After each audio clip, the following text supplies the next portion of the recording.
انوارالحق کاکړه ختمه دې شوه 6 میاشتو باچۍ غلامي بې غیرتوب ژوند چې دې تېر کړو. ته به هم نن وایې چې یاره زه د پاکستان 6 میاشتې صدراعظم وم او وزیراعظم وم، خپلو خپلوانو ته به یې دوستانو ته به یې 6 میاشتې د دلالي وکړه انوارالحق کاکړه.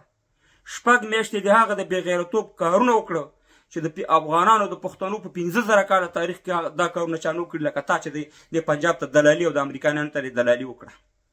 ستا په صدراعظمتوب ستا په وزیراعظمتوب کې چې دا 6 میاشتې تا بې غیرتوب ژوند تېر کړو، قسم په خدای چې تا زموږ خویندې میندې په محبسونو کې واچول، تا زموږ واړه ماشومان په محبسونو کې واچول، هغه افغانان چې هلته مهاجر په پاکستان، تا زموږ د افغانانو سپین ږیري په محبسونو کې واچول، تا زموږ ځوانان په محبسونو کې واچول، ستا په دغه 6 میاشتو کې ماشومان چې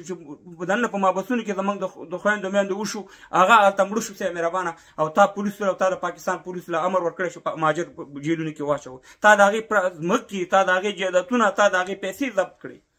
ستا نه قسم په خدای دی چې دا شهباز شریف او دا نواز شریف دا دالخواري د لنګماران دي، ولا چې تا نه دا شرافت لري، ولا کې دا دومره ظالمان لکه څومره ظلم چې تا د افغانانو پښتنو سره وکړو. او انشاءالله چې ته خارج ته راځې اوس خو به دې چوټۍ نه شوې که نه، مال خو به دې ښه ډېر والی لکه دلالي دې ډېره زیاته وکړه د لمنډیو د پنجاب. اوس چې انشاءالله ته خارج ته راځې د خیره ستا به افغانان ډېر استقبال کوي لکه څنګه استقبال چې د باجوا شوی. ځکه موږ د